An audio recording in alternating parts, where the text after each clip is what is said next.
I got to talk about this because it just kind of feeds into a narrative and a belief that I have had for a very long time. Right? Aaron Rodgers just recently got cut, basically, or the Jets are moving on from Aaron Rodgers. I don't know if they officially have quote unquote cut him, but they're moving on from him. All right.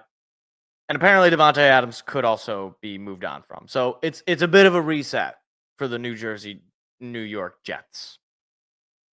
Now, there was an athletic article that showed and told a little bit more about what the Jets' plans were for Aaron Rodgers. Basically, the idea being they wanted to keep him back.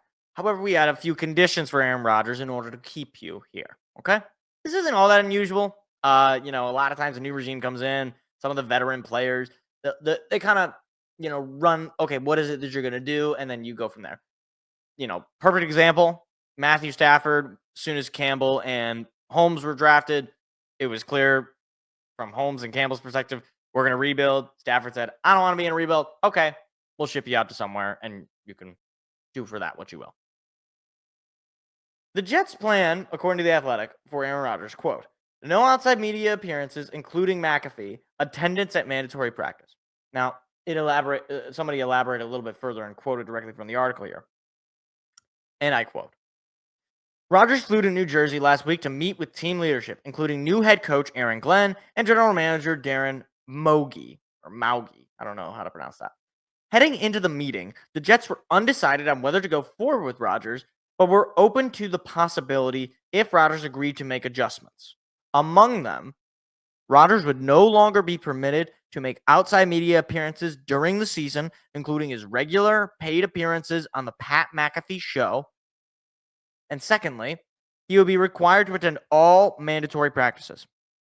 Last year, Rodgers missed 2 mandatory minicamp practices due to a previously scheduled vacation trip to Egypt. And Rodgers said, I don't want that.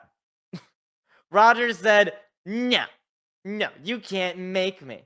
No, I don't want to. I don't want to go to practice, Mom. I don't want to not go see my friends at the Pat McAfee show. I don't want to. I want it all to be about me. I want to do whatever I want to do, and to hell with the team's success. Hey, man, let me just tell you. At the beginning of the show, I said, I hate to say I told you so. In this case, I love saying it. I told you so hard. I was one of the only, maybe not the only people, but I was one of the few people who was like, this whole Aaron Rodgers to the Jets thing, this has disaster written all over it. He had a terrible final year in Green Bay. His final game in Green Bay, he played an awful game where he threw a game-losing interception to Kirby Joseph, his father. And the vibes were totally off. He had about a half a good season that year where he started to kind of turn around as soon as, things started to look bad. And then he goes to the Jets. He tears his Achilles on play 1. He gets back to healthy, and he's just terrible. He's like as bad as Zach Wilson, if not worse. Frankly, he might be worse in terms of his media problems that he created because, Zach Wilson's a terrible quarterback. Zach Wilson never made, annoying media appearances. He never skipped practice. He never made things worse than they already might have been, right? Like he was just a bad quarterback. Aaron Rodgers was a bad quarterback and also not a great teammate, seemingly.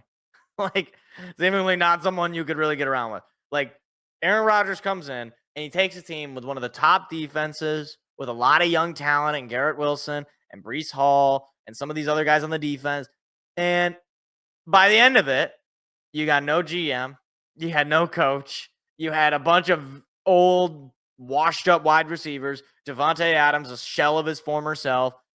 It was Allen Lazard even still on the team at that point. I actually don't know. This is me genuinely asking. I don't, no real chemistry with Garrett Wilson or with Breece Hall. I don't even know if Breece Hall was healthy. But, he just went in, and the Jets were already not a great situation, but he went in and he made them into an awful situation. And the Jets ought to be ashamed of themselves for putting themselves in this highly predictable situation. Of course, an old, washed-up quarterback who just had an awful season with his old team is not just going to go in and be his 2019 or 2020 MVP self. It's just not going to happen.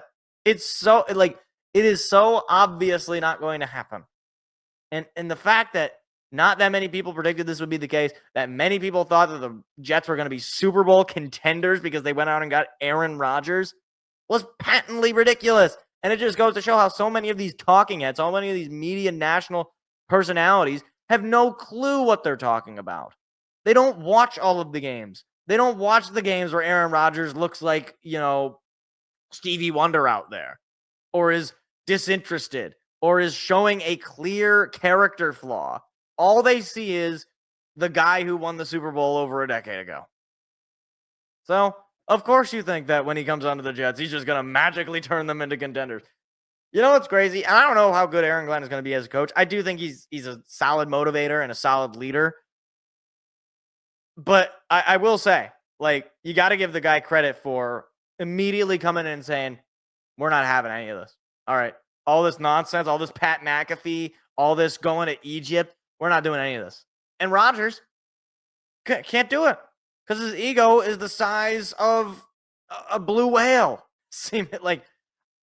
It's just ridiculous. And I got to say, Aaron Rodgers went from a fairly likable guy. Obviously, as a Lions fan, you don't really he was not exactly a pleasant figure in our history, but a pretty non-controversial figure to a guy who lied about getting a vaccine even though he didn't get a vaccine, a guy who's going on these weird darkness retreats, he's dating some weird new age hippie weird woman who's giving him mushrooms and all this weird, and he's missing practices, he's clearing, he's taking over teams, seemingly making them fire coaches. I will never believe otherwise that he did not get Robert Saleh fired. I don't want to hear any other, I don't want to hear anything else.